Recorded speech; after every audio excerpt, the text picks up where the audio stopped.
Hey, friends, welcome back to the podcast. Today's episode is for every woman who ever looked in the mirror and thought, this just doesn't feel like me anymore. I'm sitting down with one of my incredible clients, Julie. She's actually a life coach. She's a mom of two and a deeply soulful woman who found herself in the thick of perimenopause, gut issues, bloating, weight gain, anxiety, and a body that just didn't feel like hers anymore. Julie shares so openly about what it felt like to be one of the people that people came to for help, and yet secretly felt ashamed that her own body was struggling. She walks us through what changed when she stopped trying to guess, stopped white knuckling her way through eating clean, and finally said yes to a different kind of support.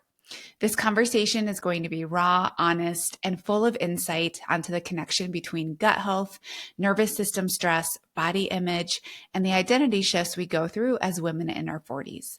If you've been wondering whether this is just what happens at this stage, or if there's actually something deeper going on, you're going to feel so seen in this episode. Let's dive in. Okay, welcome to today's podcast. I have a very special guest here today. It's one of my clients, Julie, and we're going to talk about her journey in Mindfully Well here today. And before we get started, Julie, why don't you just tell everyone a little bit about you so they understand background, who you are, age, what you got going on at home, all of that stuff. Yep. Thanks for having me, Melissa. Okay, so I am Julie McCourt. I am located in Toledo, Ohio, so a few states over from you. Currently 40, I'll be 41 shortly. I am married to Mike. We've been married for 16 years this fall, and we have two boys, Riley and Hudson, who are going into seventh and going into eighth grade. I was a Catholic campus minister for 19 years and started getting just a little like curious and restless. Wanted to start integrating a little bit more of what I knew the wisdom of my body had to say, and also having worked so much in the like mental health field as well, I wanted something that took the spiritual track and kind of merged it with the wisdom of the body and mental emotional health. So about 5 years ago, I started my own work as a life coach, and I see clients across the country. Quite different from what you do, but we speak the similar language of like safety, feeling like what you can notice in your body and how that kind of translates into the spiritual life or mental health. Yeah, and I found you in my own season of just kind of in my body. And I knew I needed a little bit more wisdom and a different voice to kind of coach me through some of my 40 perimenopausal things that were starting to happen. So here we are. Yes, and it's been such a joy having you in the program. I absolutely love all of your insights and your questions. You challenge me as a coach, which is good. Thanks for putting up with me. Um, yeah, you're also very coachable, which, usually coaches are coachable, but sometimes you get someone and they're just not. So, and I'm a nurse too. And so sometimes nurses can be like the worst patients and sometimes they're the best patients. You just never know what you're going to get. Same with coaches. So what made you first decide to reach out about Mindfully Well? What was going on with you physically? Yeah, so some people don't lie when they say you hit 40 and things just start to change. So I'm kind of a nerd about my cycle. I've been tracking for literally 20 years. I teach fertility at the high school level, which is super fun. So I feel pretty knowledgeable in it. And right about after I turned 40, my cycles just started shifting a little bit, like they'd be a little bit longer or a little bit shorter. So I knew things were starting to happen as I was entering perimenopause. But in that as well, I guess a little extra background. I also, in the last 5 years, had a couple of traumatic experiences, like a very close death in the family, of course, starting a new business and all the things. And my body was also gaining weight quickly. Over the course of 5 years, I think I've put on 20, 25 pounds, and cycles were starting to shift. And so I just started feeling like really weird and uncomfortable in my body, like something deeper is happening beyond, hey, I just turned 40. There are some like mental, emotional things and like a feeling of scarcity also happening. At the physical level, I felt so much bloat in my gut. My poops were not regular at all. I was just super uncomfortable. Um, and so, yeah, kind of those things put together. I had met your podcast actually through another woman that I had chatted with. And as I listened to you talk a lot more, your language around safety totally like turned me on. I was like, oh, a woman that like speaks the language I do. I speak it in like spirituality and mental health. And you were able to integrate that into the wisdom of the body, and kind of Yeah. drop into like physically what's also going on. So I started listening very differently. And the more and more that you spoke about safety just in your podcasts, the more and more I was like, I think there's something going on that's connected to perimenopause, all the change that I've been going through, mentally, emotionally, spiritually, where I've been in my journey. And I need to know more about what's possible here. And then I think what really sold the deal is that you were doing cortisol checks, and then also stool samples. Yeah. And as much as I've worked with therapists, my own spiritual director, other coaches in the industry, I wanted something that was super connected to the data that my body was able to give. I hadn't gone to the doctor and said, hey, can you test my poop and test my cortisol? But just because you are like automatically offering that, and the work that I do that's so connected to the gut, I felt so assured that there was a lot of things that needed to be understood and addressed by getting kind of that scientific profile Hmm. taken. So yeah, I finally got the guts to reach out after listening so much and feeling like, all right, this girl might be someone that's good for me. And then yeah, here we are. Yeah. And yeah, I love using like the data from lab tests to give our human minds like that information that it needs to feel very concrete, and then also be able to bring that into like what you're talking about, the wisdom of your body. You know something's off, and sometimes we just need to give our brain that data and that information, and then we can go in and we know, and we also get to save time too, because then we know exactly what we're going after, whether it's, H. pylori or it's an overgrowth of a different bacteria or whatever it is going on in there. And we can kind of concise the amount of time that we have to put into trying to heal that gut. Yeah, and I think I had absolutely all of those things. I think Parasite was in there, and I mean, you did some work on me, which Yeah. also felt really good because it made me realize I'm not making this up. Like, my body is literally feeling bloated. I mean, I could like push on my belly, and it was like this hard balloon thing that just Mhm. was not squishy like your stomach is supposed to be. And so Yeah. it just felt super uncomfortable. And I knew something else had to be going on there in Mhm. addition to likely unprocessed stress. And I Right. needed just a really smart way to approach the physical, scientific end of things. And Mhm. also, I feel like I'm a little like I need some like high intellectual stimulation.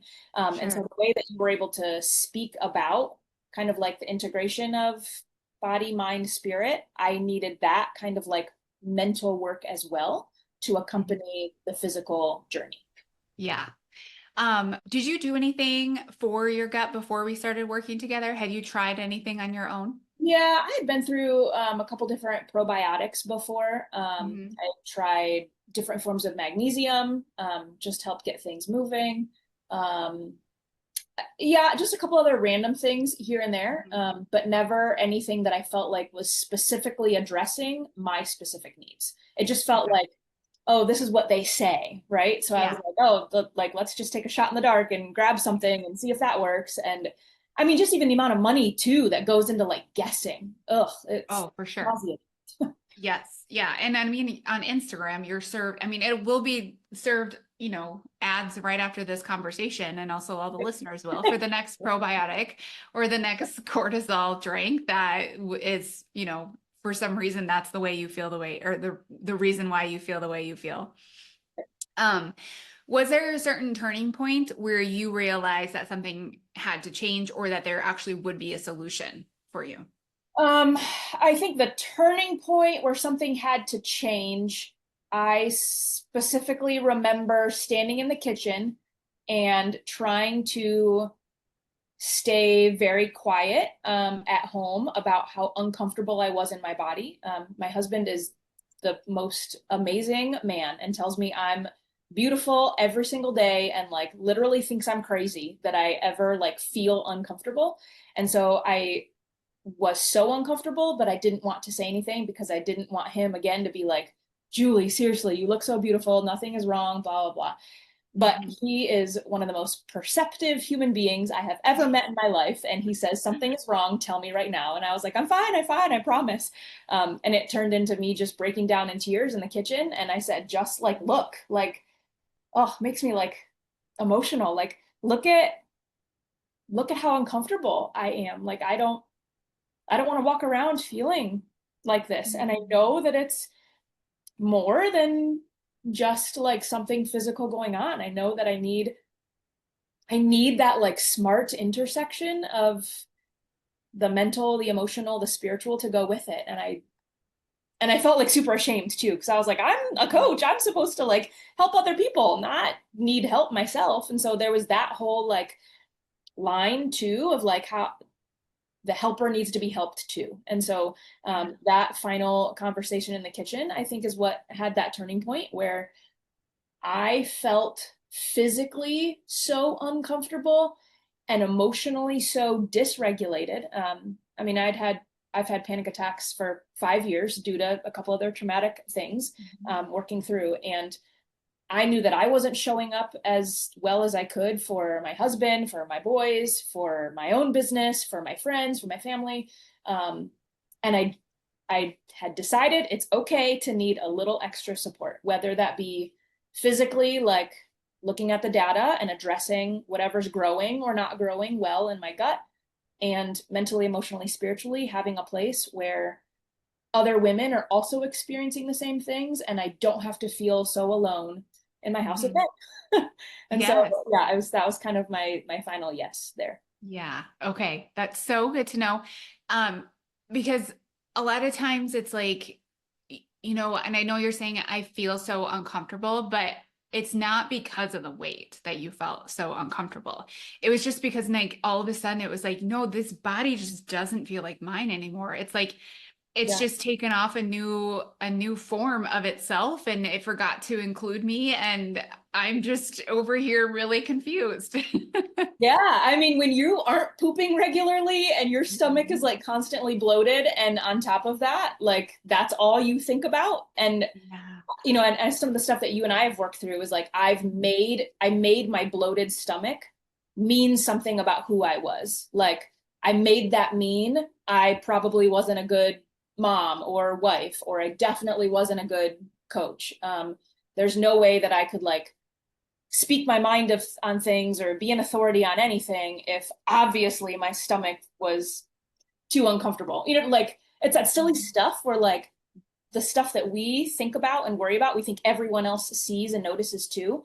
And then Yeah. that kind of becomes like on repeat in our brain. And that's all that we can focus on. Yeah, I was Yeah. tired of it. I was tired of that being the narrative that I just kind of spiraled around, and everything else had stalled out too. Um, Yeah. like physical, mental, spiritual, emotional, I'm like so wed to them moving together and being the same. And if we're not kind of exploring all of those at the same time, then inevitably something's going to get left behind and it's going to impact everything else. Mhm. Yeah, so I Yeah, say yes. absolutely. Um, what were some of the first changes that you initially noticed after joining Mindfully Well? Like when you think back to your journey, what are the things initially that started to stand out to you? Yeah, I think it wasn't physical that was first. I think the Mhm. first thing for me, the way that your program is structured was like I felt like I could breathe fresh air. Mm. Your modules that addressed not just here are macros and here's how you sleep and here's how many weights you should lift like it wasn't that. It was so much more. I mean, you expanded into the science behind things and also um the mental emotional pieces that I just craved. I didn't want someone to, I know what to do, right? Like we all have this like inner knowing of like, I know what I'm supposed to eat and what I'm not supposed to eat, go to bed early and wake up early. Like we know this stuff, but I needed something that, um, that addressed kind of everything together, like the holistic approach. And so as I jumped into your program, I literally ate up every single one of your modules. Like I just furiously took notes on everything. And I was like,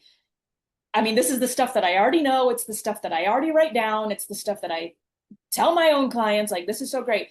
But to have it in such a concise place where I wasn't piecemealing it from all of my sources, it was kind of all in this one-stop shop. I think that was the first thing where even in my body, I felt like, oh, I can take a deep breath now because someone else gets it. Like there's something where all these things go together. So that was one. I think the next big change that I noticed and felt was being in community with other women. It felt so good to listen to other people being coached, and listen to the questions that they brought to the table. Some of them didn't align with me, and others I was like, oh my gosh, tell me more. This is exactly how I feel. Like, I can't wait to listen to this. And so it was like that perspective of, again, not being alone, and also I'm not crazy. Like, these are, my body is perimenopausal and I'm in my early 40s, and this is kind of just the stuff that women in their early 40s are all going through. And there are other people that get me and understand me, even if our symptoms or the way that we're viewing the world aren't quite the same. I certainly wasn't alone. So I think those were the two big things that really stood out to me first. And then once we were able to address like my actual gut microbiome, um, I started pooping every single day. I mean, that was like, I cannot tell you enough, Melissa. I know it's gross, but I think it is absolutely wonderful. And I was so excited by my experience. I mean, when you are not going and then finally you're going every single day, and like it was such a game changer. So that was a physical thing that I noticed. And then the second physical thing that I noticed was that my own symptoms of anxiety, physical symptoms of anxiety, started subsiding. So I think we all manifest our anxiety in different ways, but mine was like, I get like zoomies in my head, or racing heart, small things like that, that as I corrected my gut microbiome, I started watching those things kind of fade back, in addition to the hard work that I felt like I was doing mentally and emotionally here. So it's just kind of like this big breath in, like, oh my gosh, there's something that can change here and I can actually feel different.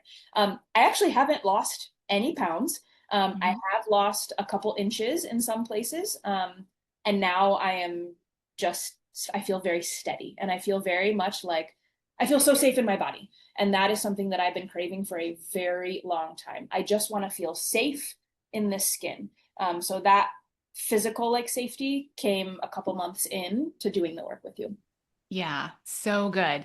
One of the reasons why our anxiety, just for anyone listening, why our anxiety starts to diminish when we heal our gut is because when the gut is very stressed, like based on your symptoms when you came in, right? Constipated, lots of bloating, just a lot of discomfort in your belly. It's because that there's a lot of stress physically, like actually going on in there.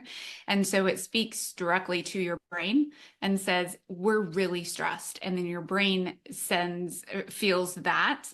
And so it will create a mountain out of a molehill of issues throughout your day, because it's like, we can't take any more stress because there's so much going on in here. So we're going to make sure that everything feels like a really big deal. And we're going to send you these messages all the time. And for us, it can be like, what the hell is wrong with me? Because it's not even we know these things aren't a big deal, yet our body can't stop creating these responses to these seemingly normal things. And it's just because your body's trying so hard to protect you and trying to keep you safe and quiet and away from harm, because it doesn't feel like it can take on anything else in your day-to-day life. And it's all because like something so simple, but like we just have a lot of bacteria that's getting out of hand in our gut. And we just need to, change a couple things in in your gut, but then also remember that your gut is behaving this way too because of initially outside stress. Yeah. So it all plays together and then it all feeds off of each other. Like diminished bandwidth to actually handle the day. And I think that was another big thing for me too, was recognizing my actual stress. Like I I have my dream job right now. I have my dream family. I have amazing friends. Like everything surrounding me, I kept looking at my life and being like, I have everything that I've wanted. Like I Mhm. am so happy. Like I'm legitimately so happy.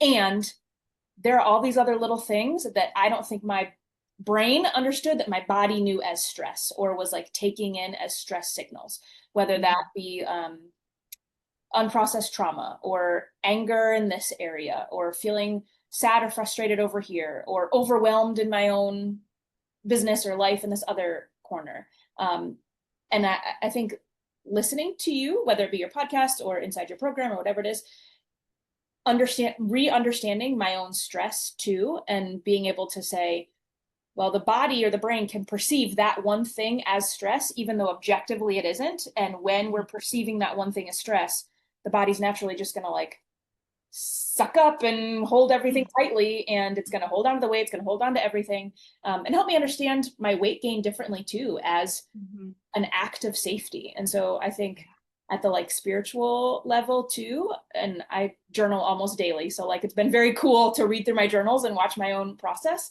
But to understand my own weight gain as like, oh, thank you so much, body. Like you so intuitively knew that I was so stressed in ways that I wasn't even aware of. And you were doing your damnedest to keep me as safe as you could through the last 5 years of a huge transition in my life on multiple levels. So I've been able to turn to my body, and I'm not all the way perfect yet, but able to look at her and be like, oh man, this is so kind of you. Thank you, Yes. extra fluff. That's so nice. Yeah. That gave me goosebumps because that's really the thing that I want people to see is that and that women do they do want to be able to see themselves the way that you're starting to see yourself. Like we all really do want to love ourselves unconditionally, but we've just been told by the world that it's not okay to love a body unconditionally if it looks a certain way.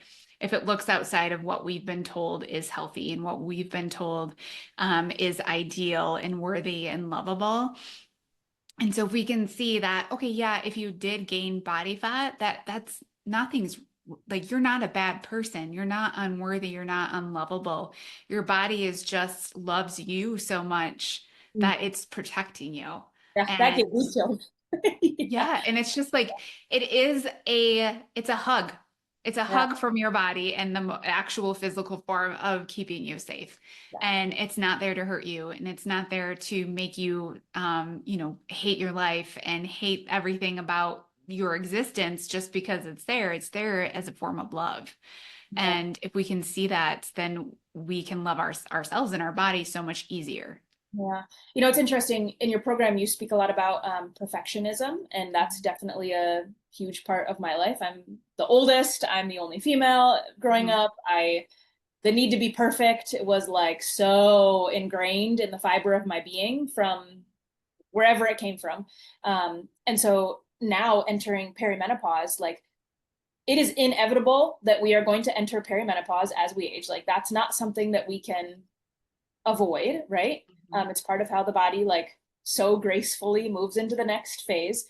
And for me, there's shame was attached to that too, especially as a helper myself, to feel like, oh my gosh, how can I help other people when I'm secretly feeling super ashamed of the way that my body is entering into this transition. Um, and so, yeah, I think a lot of my own personal work there too has been embracing this change in my body and being able to say, not only are my cycles changing, but also my identity and how I think about myself or what I believe about myself. And then how my body is holding on to muscle or fat or whatever it's doing to protect through a very massive transition. I mean, it's not Mhm. every day in our life that suddenly our hormones begin to do different things and our cycle Mhm. becomes different lengths, and it's a big deal. So Yeah. yeah, this has been super helpful. Yeah. Yeah. And it is a big deal that our cycles change because how we show up in our day to day really is dependent on where we are in our cycle. So when our cycle lengths change, so do the phases. Yes. And that means that we're showing up energetically different for different amounts of time in the month as well. And so that can feel confusing when we've been operating one way for 20 years. And then all of a sudden it just starts to feel very different. And we as women, we're very intuitive, especially with the earth and then our cycles. And so even if you're not somebody who tracks their cycle or has ever paid attention to it, your body knows, your mind knows. And when it starts to get off kilter, we all of a sudden think everything has gone wrong, but it's like, oh, maybe we're just like ovulating 2 days later than what we used to. And now our follicular is a little bit longer and our luteal is a little bit shorter, but it feels a lot more intense. And we think it's just, everything's gone to shit, but it's like, no, it's okay. We're figuring out a new rhythm and a new normal. Yep. I think the other part too is women in our 40s. I mean, from what I've heard and in my own experience, I mean, we're holding on to so much weight, emotionally, mentally in that like phase of our life. Like in our 40s, maybe we're raising littles, maybe we're taking care of aging parents, maybe we're at the peak in our career, maybe there's a big identity shift in who we believe we are now. Like we're not 20-year-olds trying to understand who we are or 30-year-olds doing like 40 just feels different. I don't know. There's a deeper wisdom that comes with that. And so, yeah, having someone to walk alongside you as you enter into this next phase feels really important. Yeah, for sure. What has anything surprised you about the process so far, or anything you expect that you didn't expect to help as much as it did, or vice versa? Honestly, as much as I promote gut health in terms of like the foods that we eat and how you sleep and how you move, actually having data on what my body was growing or not growing, and then how we helped correct that was very surprising. It didn't take much or very long to suddenly have a squishy belly back instead of like that hard bubble feeling, and to feel legitimately safe in my body without panic kind of creeping in different places. I was surprised at how quickly that happened. It wasn't 1 week, it was definitely longer than a week. Yeah. But it was only a couple months, I think. And Yeah. suddenly I'm like waking up and like, oh my gosh, my inside of my body feels good. Inside of Mm. it feels good. And Mhm. that's wonderful. Yeah, it's so good. How about your perspective on food or movement through this journey? Yeah. So I'm one of your clients that really, really, really hates tracking macros. Like oh, it makes me so frustrated. Mhm. And it's certainly eye-opening. I know that at my baseline, I already eat well. There's Mhm. not a lot of junk. I'm already a high protein kind of human anyways. So like I naturally gravitate towards that. Fruits and veggies turn me on. It's great. Um, I don't do much of the packaged shit. Like at baseline, I was fine. But being asked to track macros kind of like knocked me off my pedestal a little bit, and like maybe you actually aren't as good as you could be. There is definitely room for me specifically on like how I balance my macros and how I can eat even more intentionally. So although I'm still not a tracker, it has invited me to certainly make different decisions. I mean, I tracked for a solid month or two, I think, Mhm. uh, and better understood where I was coming up short or coming up way too high. Mhm. So it's definitely a great frame of reference for Mhm. what I can continuously be doing better. Like, what's the next best decision in terms of food? Movement.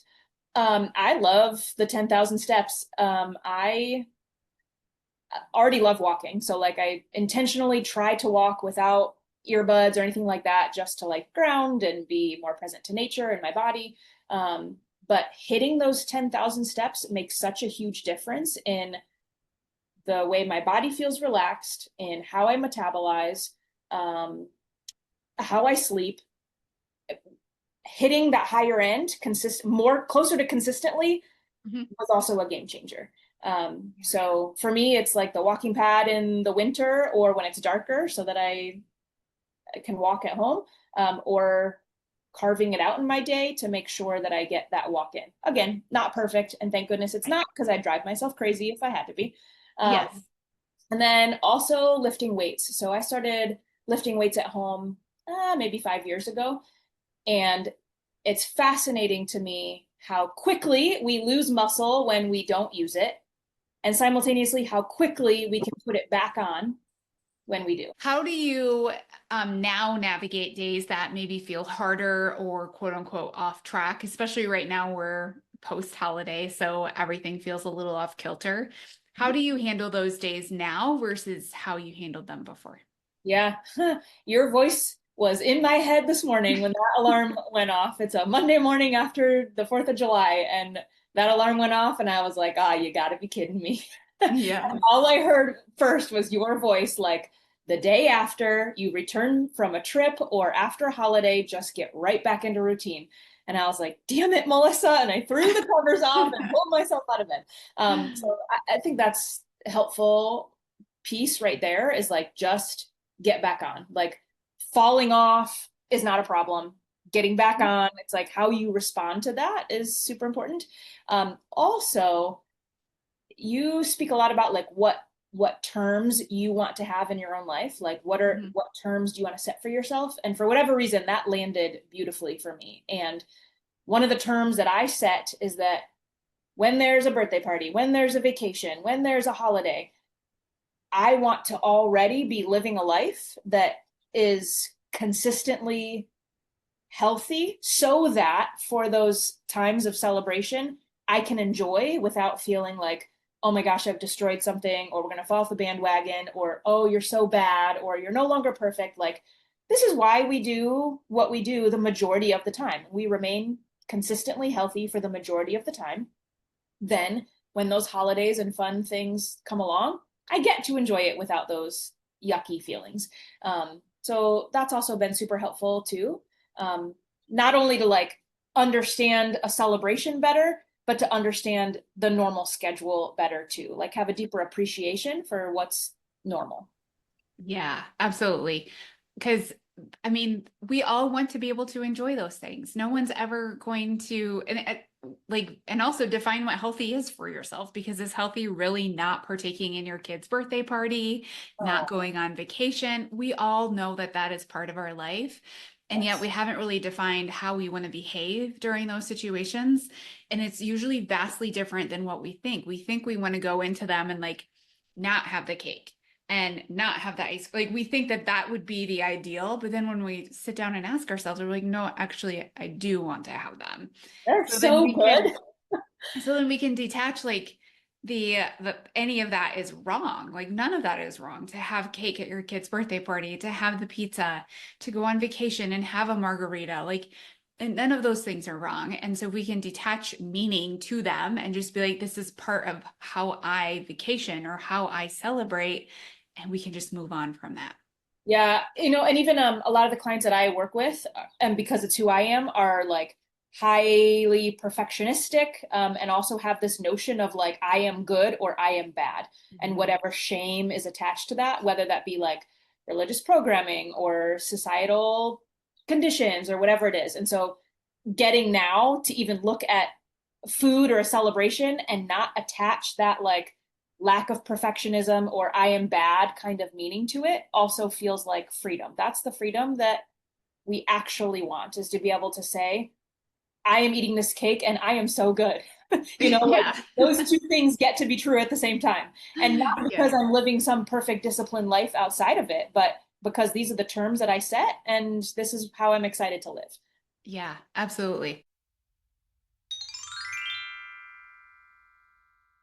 I hope you loved this episode with Julie. And if it resonated with you, and if you've been feeling disconnected from your body, unsure on what's going on beneath the surface, and exhausted from trying to get it right all the time, I want you to know this. It's not your fault, and you're not broken. The truth is, most of us have been seeped in diet culture for decades. We've been taught to chase perfectionism, to ignore our needs, to believe that more discipline is the answer. But your body was never meant to run on shame, rules, or restriction. And healing doesn't mean adding more to your plate. It means finally creating space to feel safe in your body again. And that's exactly what we do inside Mindfully Well. This is a functional health program designed for women in midlife who are done with the all or nothing approach and ready to understand what's actually going on with their hormones, digestion, stress, and energy. Inside, we use personalized lab testing, yet a gentle strategic approach to nutrition, nervous system tools you'll actually use, and deep support around the patterns that keep you stuck in the perfectionism and shame cycle. There are no points, no punishments, no impossible standards, just clarity, compassion, and a roadmap that actually works for your body and your real life. So if you're craving a different way to care for yourself, one that's rooted in freedom and in safety and self-respect, I invite you to explore Mindfully Well. And enrollment is open right now. So head to the show notes or go to mindfullywell.com and click on Mindfully Well Coaching, and you'll go straight to the page where you can schedule a clarity call with me if you want to talk more, or you can join straight from there. We get started next week, so make sure to secure your spot today. What are you most proud of in the way you've shown up for yourself so far? I think probably if I were to look back at my journal, it would be so much more compassionate. I think my self-talk before I jumped into this was, why are you sucking so bad?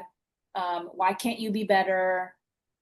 When are you gonna actually follow through on what you know is right for you? And not even like food or movement or sleep, but like mentally, emotionally, spiritually, those kinds of things too.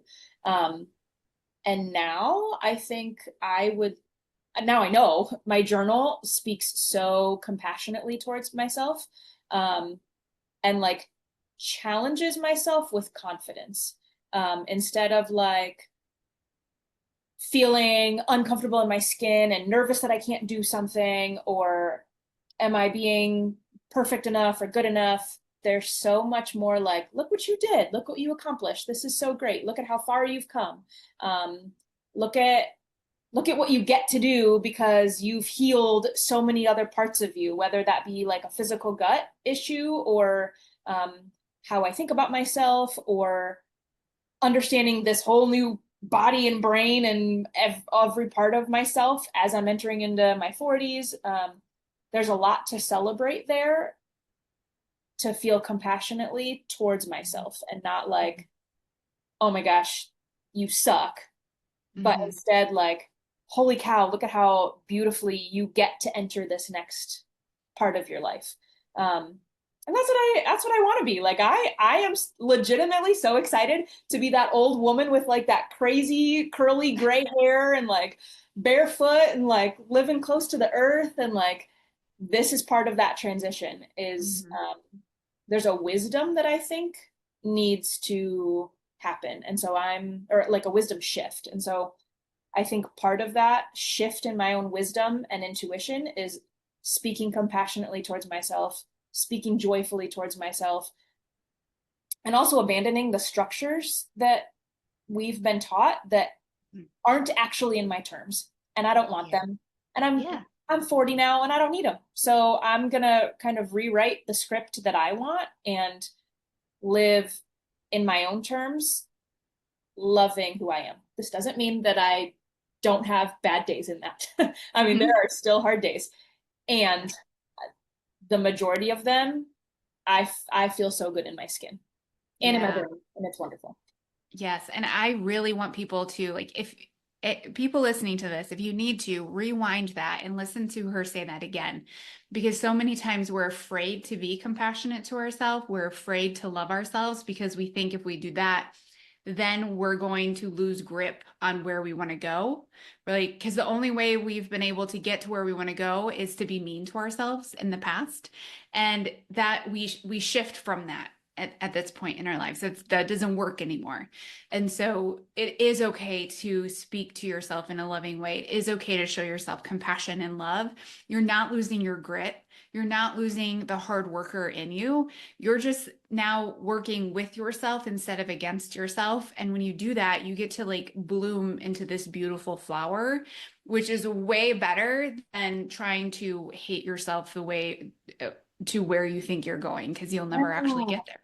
Yeah, like you get to love your body and your brain into this Yeah. new segment of your life instead of like Yeah. shaming yourself to something different. Yes. It's freedom in the way that we actually want it, not like the conditions that we feel like we have to get it. Yeah, absolutely. I love, love, love that. So if somebody's listening and they have felt or are feeling the way that you were feeling at the beginning, what would you want them to know, or what would you want them to think about from your perspective on where they are now and where they want to be? Yeah, that it's probably not just one thing. It's probably not just, hey, you need to eat better, or you need to follow a better nighttime routine, or you need to fix that one hormone, or um, you need to work on your mindset. Like it's probably all of those things together, and that's actually okay. And that's probably how it should be because we're multidimensional people. Like if we were just this like flat kind of human that only needed to address the physical or only needed to address the mental or only the emotional, only the spiritual, then we'd be missing the boat on how to like love ourselves and care for ourselves as we transition into the next phase. So I would say check out this program seriously. Like you speak what you market. Um, it's not, although I was super encouraged and found so much help in actually like the stool sample that came back and how to address Mhm. those things, there were so many other parts of that that also needed to be in place for me to feel this kind of stable and grounded in my body, in my skin, in my brain, in my emotions, all those things. So I'd say definitely investigate the program, prepare to get your ass kicked, and don't be afraid to be curious because most likely every single one of those pieces have to do with the other one and they're all gonna come together. And your program really helps someone get curious about all those things and not leave one part of themselves Mhm. behind. Yeah, absolutely. Well, thank you so much for being here today. I absolutely love your transformation and your story. And I know a lot of people are going to resonate with it. So thank you so much for being here. You're so welcome. Thanks for having me.